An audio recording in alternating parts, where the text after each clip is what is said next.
Hello, boys and girls. Mr. Paust here. Very excited about the story I'm going to share with you today.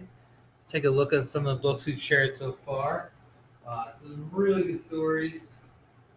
We've had The Little Lady Who's Not Afraid of Anything by Linda Williams.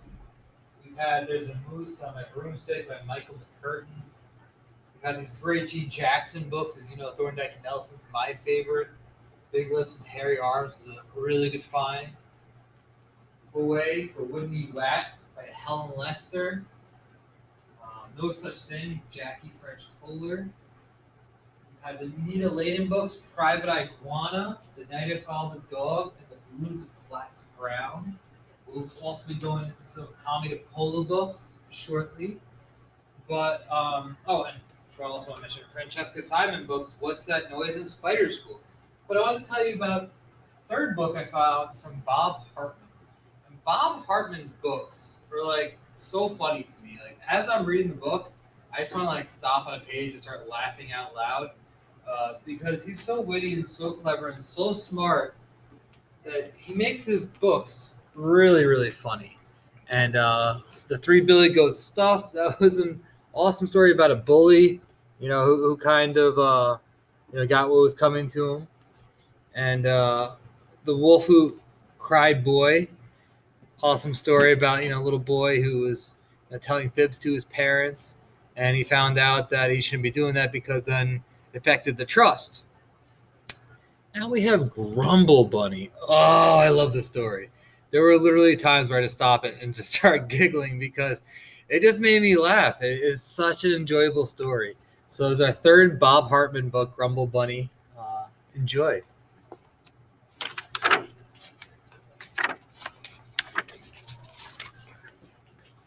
The illustrations are just phenomenal.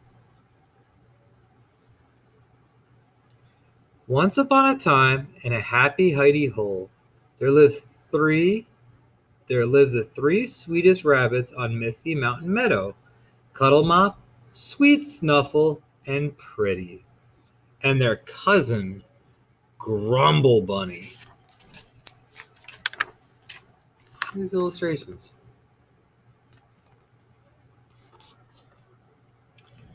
What a lovely day it is, said Cuddlemop one misty mountain morning.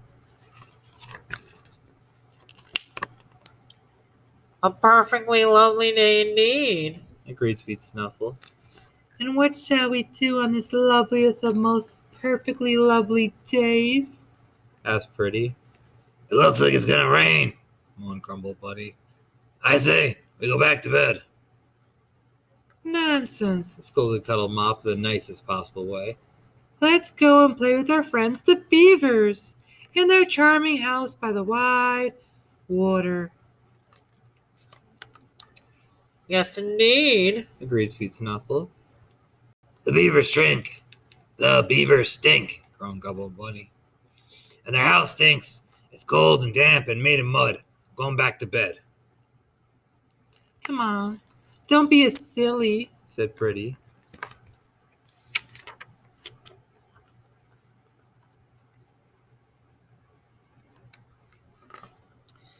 So the three sweetest rabbits on Misty Mountain Meadow set off for the beavers, along with their cousin Grumblebunny. Soon they came to the tall tree forest. Cuddlemop looked up. Ah, she said, what tall green trees. Oh, agreed Sweet Snuffle. So very tall and so very green. Oomph, cried Pretty, who looked up so high that she fell over backwards. But Grumblebunny was looking down at the ground. Uh-oh, he said. Those look just like the footprints of Bad Wolf Peter, the rabbit eater. I knew we should have stayed in bed.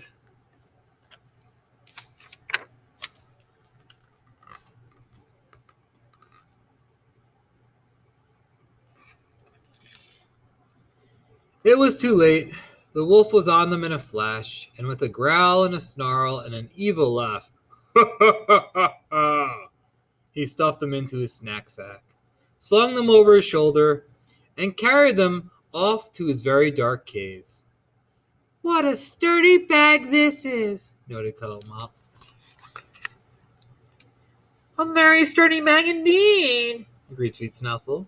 And what a nice, soft lining, added Pretty. That's me you're sitting on, muttered Grumblebunny. Get off!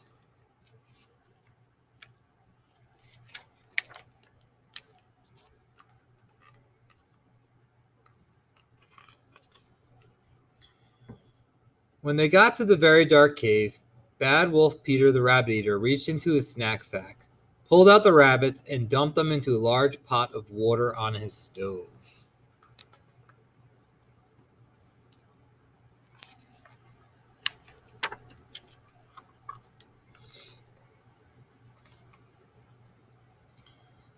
What warm, steamy water, said Cuddle Mop.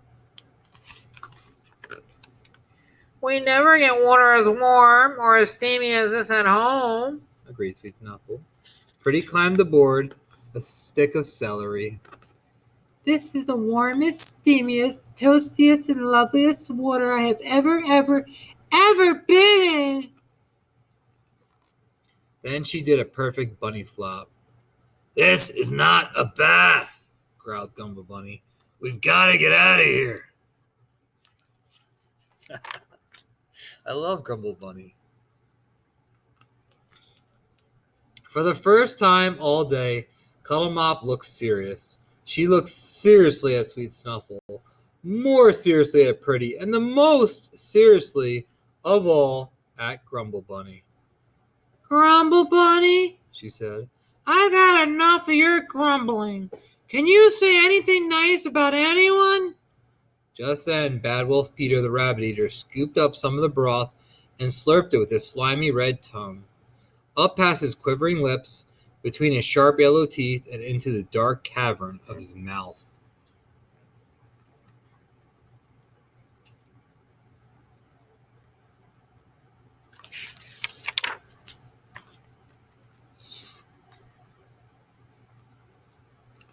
Then he curled up his nose in disgust. Something has made my soup go sour, he growled. It tastes bitter and nasty. It makes my belly feel all grumbly. Cuddle Mop raised a paw to explain, but Grumblebunny spoke up first. You stupid wolf, he hollered. What did you expect? Don't you know that we are the 4 grumbliest rabbits on Misty Mountain Meadow? Any soup you made from us is bound to be horrible. Then Grumblebunny looked at the other rabbits and forced a little smile. It's a game, he whispered. Just play along.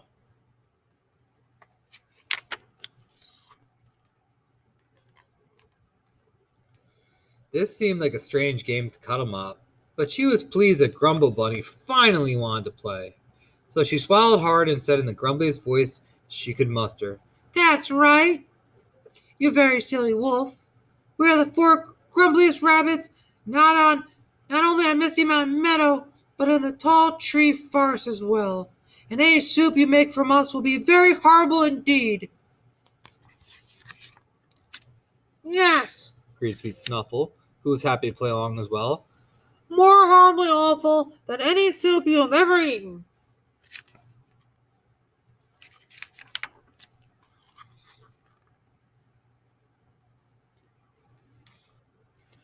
Come on now, the wolf smiled. There must be one cuddly, lovable, sweet little bunny among you. And the wolf looked at Pretty, but Pretty loved games too, and she was determined to be the best of all. No, shouted Pretty. No, shouted Pretty at the top of her voice. You great, ignorant, pea-brained excuse for rabbit eater. We are the grumbliest, grumbly creatures that have ever hopped or swum or flown or crawled in any meadow or forest or river anywhere in the world or the solar system or the universe. And any soup that is made from us will be so horribly, disgustingly awful that it will make the eyes explode and the tongue dry up and the teeth fall out and the belly burst of anyone who is stupid enough to eat it. Oh no, Pretty.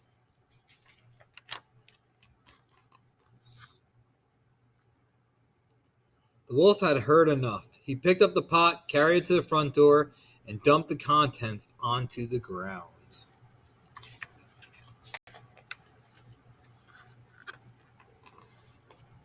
And the rabbits raced back home.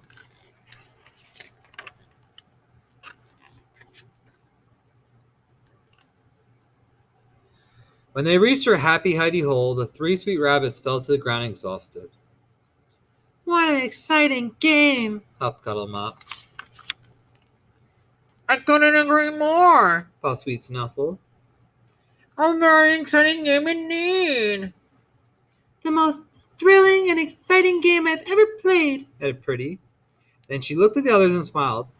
"I've got an idea. She said, Why don't we play with the wolf again tomorrow?" "Oh, these rabbits." But Grumblebunny said nothing. He didn't complain or moan or even grumble one bit, for he had already gone back to bed. So this Grumblebunny book, a couple times I wanted to burst out laughing. I held it down. I hope you enjoyed it. Bob Hartman, just so clever and witty with his books. I really enjoy them. One thing I want to tell you, boys and girls, with these videos is, as I said to you before, you can watch them over and over again so you really understand the story and look for another purpose. And also, when I'm showing you a page like this, like the first one, you can actually pause the video and try reading it yourself. So you can say, "Once upon a time, in a happy hidey hole, there lived the 3 sweetest rabbits on Misty Mountain." And if you didn't know that word, then you can press play, and then you can hear me say meadow. Okay? Cuddlemop, Sweet Snuffle, and Pretty, and their cousin Grumblebunny. So you can practice reading these stories on your own, and if you don't know a word, you can press play and hear me read it. And this will improve your vocabulary, your fluency, and then you can practice your expression as well. So again, I hope you enjoyed Grumblebunny, and these videos have been used for multiple purposes. All right, boys and girls, I'll see you soon.